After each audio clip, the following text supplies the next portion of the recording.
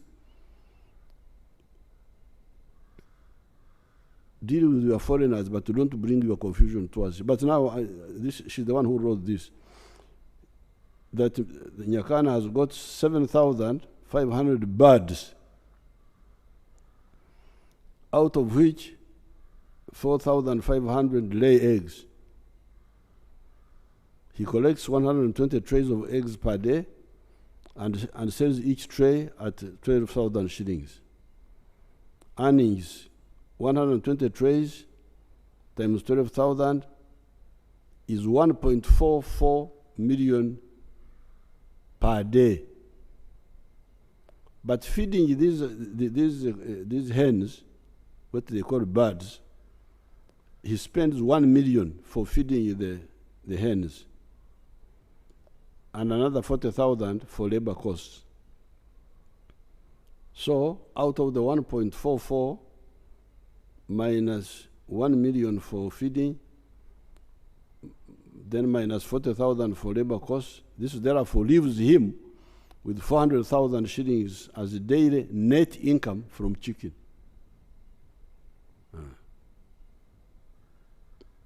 400,000 per day times 30 days is 12 million in a month.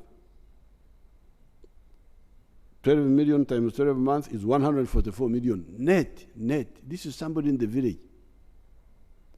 He has got net 21 million from milk, and now has got net 144 million from eggs. Then he also has feeds processing mini factory. He has feeds processing plant which produces feeds for cows and chicken and pigs. He also has got manure. He produces manure for his farm and also sells out to other people at shillings 600,000 per month. Then he produces also gas production. He produces a lot of gas from his farm and has plans of packing it in cylinders for sale. So I'm going to get Major Gaba's report, put it properly in a glass cover, and put it in the Uganda Museum. Not my own speech, no, but what Agaba wrote for me. Because I want history to come and see what I've been telling you, what you can do from 1.25 acres. Because I'm tired of talking as if I want you to come and clean my house or look after my cows. So I'll put it in the museum. Not my speech as a whole, but this report by Major Gaba, because she wrote it very well. That's how I put it in this speech. Nyakana now employs 15 people on this 1.25 acre farm. Some time ago, I pointed out that if 7 million 1 acre farmers created a mere 10 jobs each, not Nyakana's 15, would create 70 million jobs, more than the population of Uganda.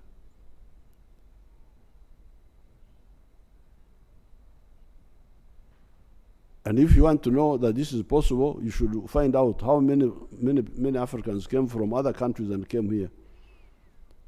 Banyarwanda, Barundi, people from South Sudan, from Tanzania. They came because of the few economic activities which were going on during the colonial times. Coffee, cotton, kajo, sugarcane. That's how they came. They came because the internal labor was not enough. The labor within Uganda was not enough.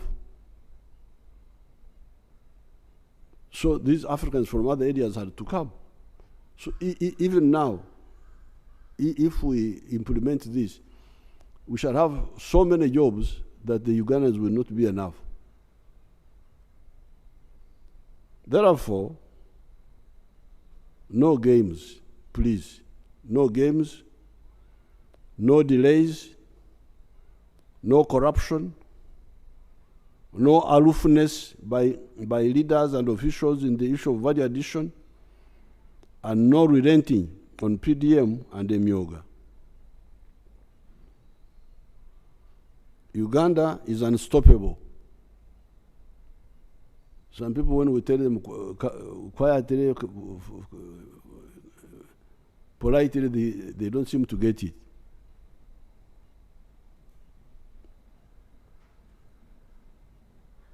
On the side of agriculture, I did not talk about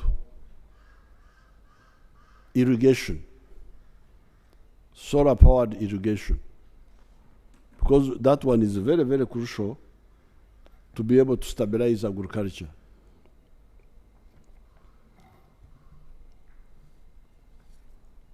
You had your budget, Ugandans, of Uganda shillings 52 trillion. While I support that budget because there is no other solution in the short run, it is important to know, Honorable Kasaija talked about it, but it should be highlighted, to know that shilling 17 trillion of that budget is to pay debts. He talked about it towards the end of his speech. He talked about it, but it should be highlighted. The 52 trillion you are talking about, 17 trillion of it is to pay debts. Amabanja. Many of these debts were being pushed by the neo-colonial public servants until recently, when I put down my foot and insisted on approving every loan. That's why you hear that these loans take time now to be approved, because I insisted I must approve of every loan, external loan. Because all this money was not worth borrowing. If you audit it, it was not borrowed for a good purpose.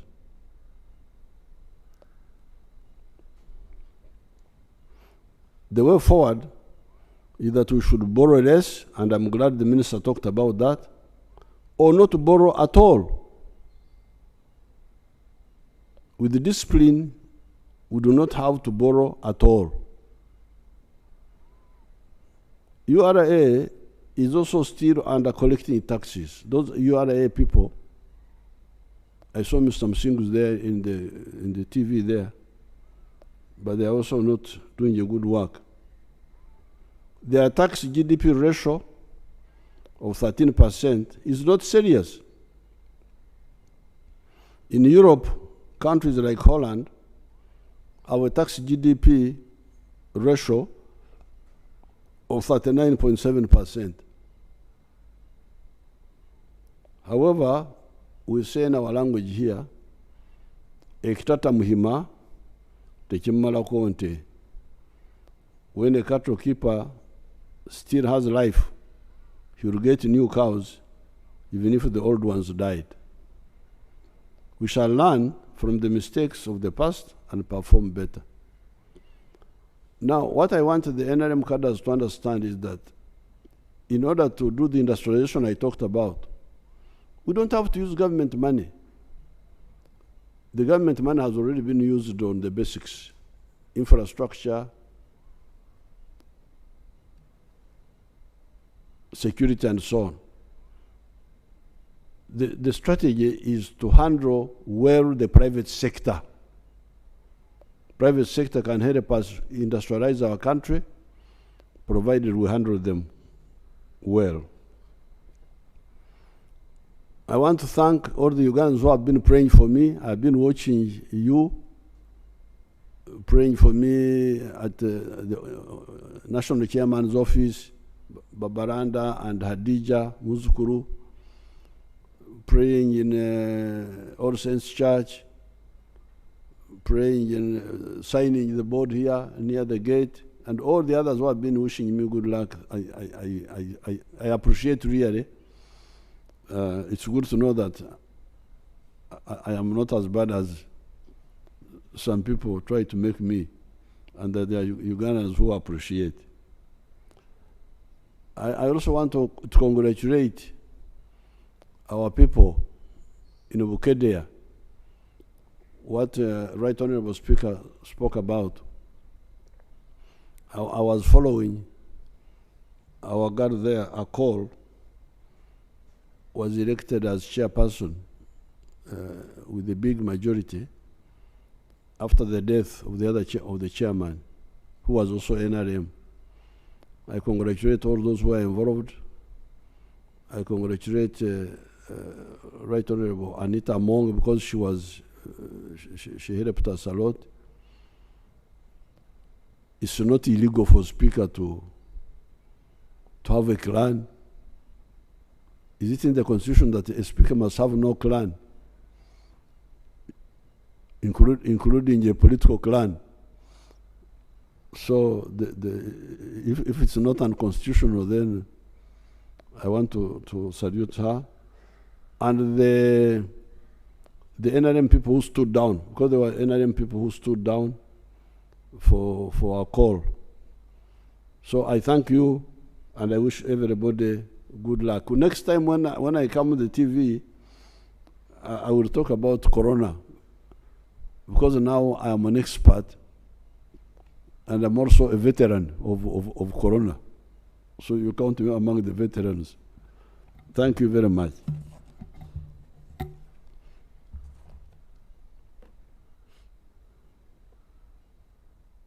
Delivering the budget speech and crowning it, I want to reiterate our commitment as legislature that we will do our work as enshrined in the Constitution and mindful of the money economy. We'll do what all it takes, but mindful of the money economy, and we'll always ensure that there is value for money. We will not allow anything else but value for money for us to increase money in the economy. Thank you so much for us to be able to get what we want. Thank you. Adjournment. I want to once again thank the President of the Republic of Uganda and all the dignitaries that were invited and have attended this very special function. In a very special way, I want to thank Mama Janet Museveni for taking good care of our president. We want to thank you so much, and we keep praying for you and the family, and we wish our president a very fast recovery. We want you out there to do work for this country.